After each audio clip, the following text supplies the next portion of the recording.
इस भाग में आप देखेंगे शोणभद्र पार करके विश्वामित्र आदि का गंगा जी के तट पर पहुंचकर वहां रात्रिवास करना तथा श्री राम के पूछने पर विश्वामित्र जी का उन्हें गंगा जी की उत्पत्ति की कथा सुनाना। महर्षियों सहित विश्वामित्र ने रात्रि के शेष भाग में शोणभद्र के तट पर शयन किया। जब रात बीती और प्रभात हुआ तब वे श्री रामचंद्र जी से इस प्रकार बोले, श्री राम, रात बीत गई, सवेरा हो गया, तुम्हारा कल्याण हो, उठो उठो और चलने की तैयारी करो। मुनि की बात सुनकर पूर्वाह्न काल का नित्य नियम पूर्ण करके श्री राम चलने को तैयार हो गए और इस प्रकार बोले, ब्राह्मण, शुभ जल से परिपूर्ण तथा अपने तटों से सुशोभित होने वाला यह शोणभद्र तो अथाह जान पड़ता है। हम लोग किस मार्ग से चलकर इसे पार करेंगे?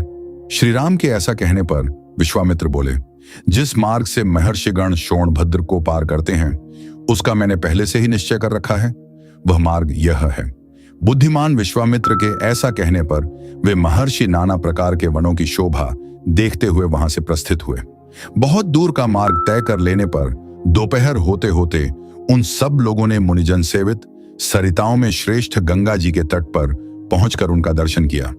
हंसों तथा सारसों से सेवित पुण्य सलीला भागीरथी का दर्शन करके श्री रामचंद्र जी के साथ समस्त मुनि बहुत प्रसन्न हुए।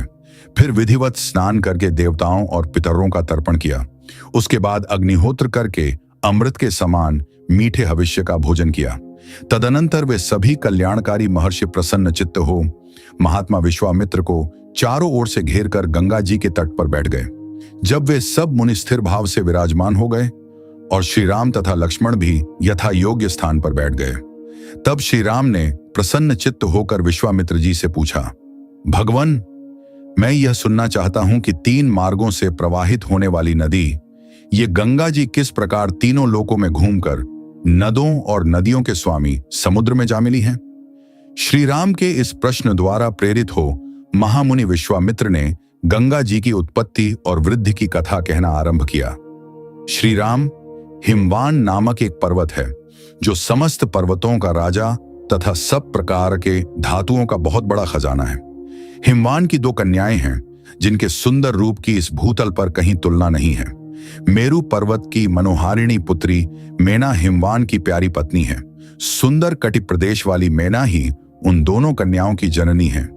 रघुनंदन मेना के गर्भ से जो पहली कन्या उत्पन्न हुई वही ये गंगा जी हैं। ये हिमवान की ज्येष्ठ पुत्री हैं।